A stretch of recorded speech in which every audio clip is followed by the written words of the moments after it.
Of course, talked ourselves. Mr. Ruto made his statement.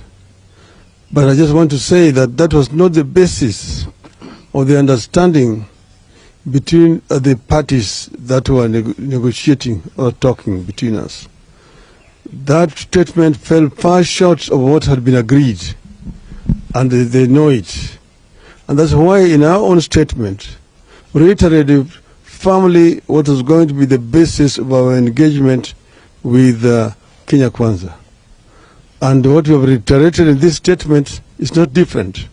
We have actually mentioned the same issues that we said we wanted to be addressed. Those are the issues which made us go to the streets. And we mentioned them clearly. One, auditing of the servers so that we can put this matter to rest. We understand that some people are trying to tamper with the servers.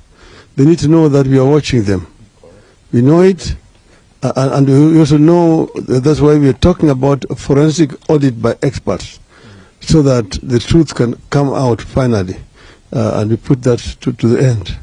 Secondly, we mentioned the issue of the cost of living of our people. And we know that our people are suffering. Somebody who does not know that does not live in Kenya. We know so many of our people who cannot put a bread on the table. And we said we will not rest until this matter is resolved.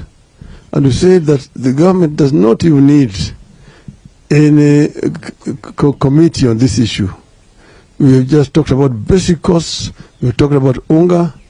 We talked about fuel, about electricity, the school fees, very basic issues that the government can address without much problem.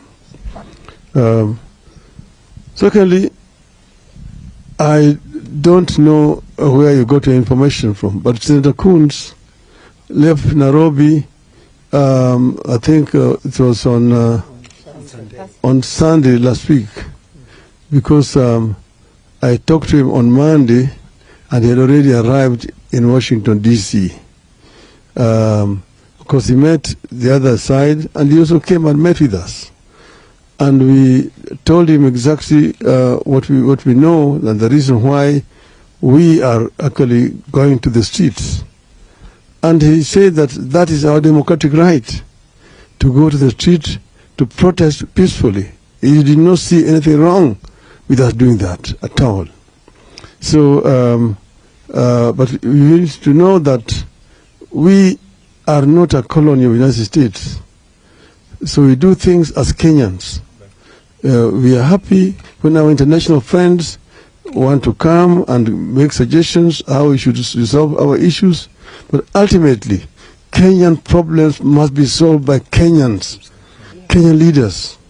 That's the reason why we said we are calling a truce, a ceasefire, to give negotiations a chance. But we want to reiterate very clearly here that if the other side does not cooperate, then we will have no other option but to go back to the trenches. And this will be maybe as early as sometimes next week. We'll take 2 more questions. All right, sir. My name is Emmanuel Tov from KTN News. 2 questions. One, are you already having a list of those members who will be in the committee in the bipartisan talks? Do you have a